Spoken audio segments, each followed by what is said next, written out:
So, what brought you to Egypt? I'm attending an archaeological conference. I fly out in a few days, but I have a bit of free time, so I decided to visit a few museums. Well, this museum is special. According to legend, every 10 years, a young woman vanishes from the museum without a trace. You're kidding, right? We don't joke about missing tourists. And you saw this with your own eyes?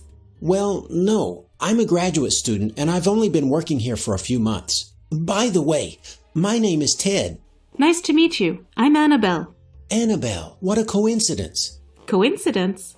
A few of the items in the museum are linked to a princess from the Amenhotep dynasty named Annabel. That's a pretty strange name for an ancient Egyptian princess. Yes, well, apparently she was named after her great-grandmother, who was the daughter of one of the southern kings whose country was conquered by the Egyptians. In fact, the museum has a stone tablet with an engraving of Annabel. I think it's somewhere in this hall. Okay, you've really piqued my interest. Let's find it.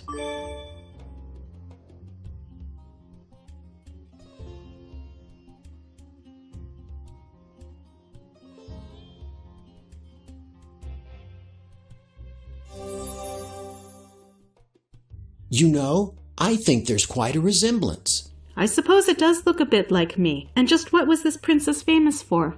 It's a tragic love story. Annabel was in love with a young, handsome prince named Akhenaten. They really loved each other, but Amertekh, a priest who was the real ruler of Egypt, interfered. He wanted to marry the princess so he could become a full-fledged pharaoh. The insidious priest tricked the prince into going to a faraway temple where he sacrificed him to the evil god Seth.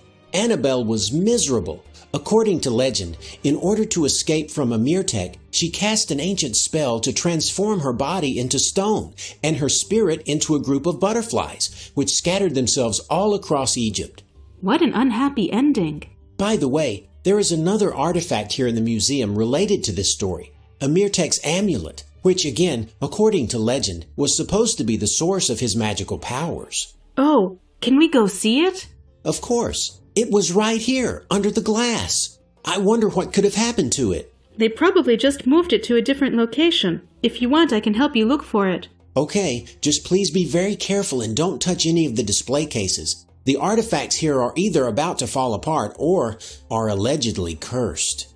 You're frightening me. I'm just saying that you should be careful, Annabel. There's nothing to be scared of.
The old Pharaoh has completely lost his mind.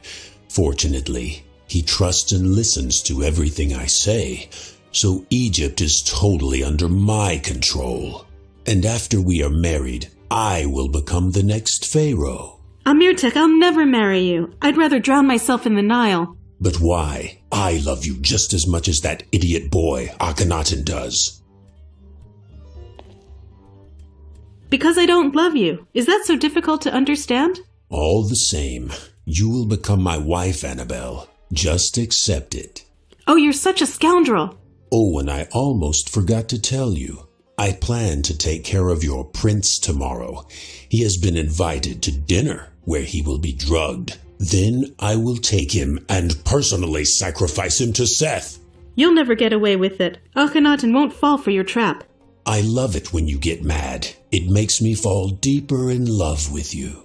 Amertekh, let me go! Oh, I will, right after the wedding. In the meantime, just sit here in the old Pharaoh's harem. And please do not cry. I hate to see your beautiful eyes turn red. I will be coming to get you soon, my sweet Annabel.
It is Horus. Have you come to punish me for lack of tributes at your altar?